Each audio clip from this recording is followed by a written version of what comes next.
Definitely Medinipur সারা বাংলা জানে, সারা ভারতবর্ষ জানে, definitely বলতে পারি টেনিস ক্রিকেটের বুকে একটা নাম রয়েছে মেদিনীপুরের।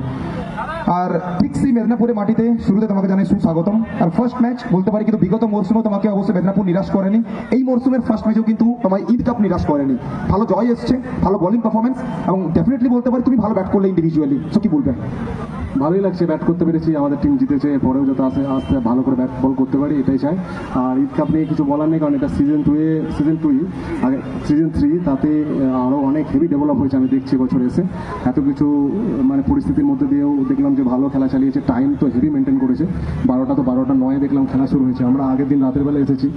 আর সব তোমাদের কমেন্টেটারও 3 জনই আছে একদম পরিপক্ক, একদম খুবই ভালো লাগছে। অর্গানাইজারদেরকে ধন্যবাদ যে এত সুন্দর টুর্নামেন্ট চালানো হয়েছে।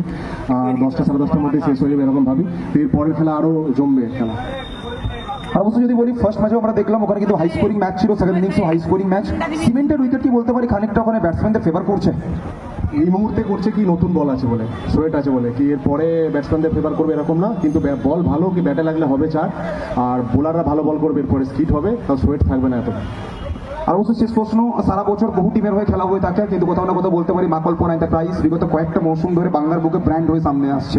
যে দলটাতে খেলছো, যে সমস্ত খেলোয়াড়দের নিয়ে টিম তৈরি করা হয়েছে, সো টিম কম্বিনেশন নিয়ে কি বলবে? এবং অবশ্যই যদি বলি এমপি টিমটাকে নিয়ে কি বলবে? এমপি তো অনেক পুরনো টিম, যে টিম সবাই খেলেছে এখানে, সবাই নামী প্লেয়াররাই খেলেছে, তো আমিও খেলতে পেরে খুশি। তো এরপরে আশা করছি টিম কম্বিনেশন আরও ভালো হবে, হয়েওছে, সব ঝুট ঝামেলা হয়ে সব ঠিকঠাক হয়ে যাবে। Thank you, and definitely go and play well. All the best for the next match.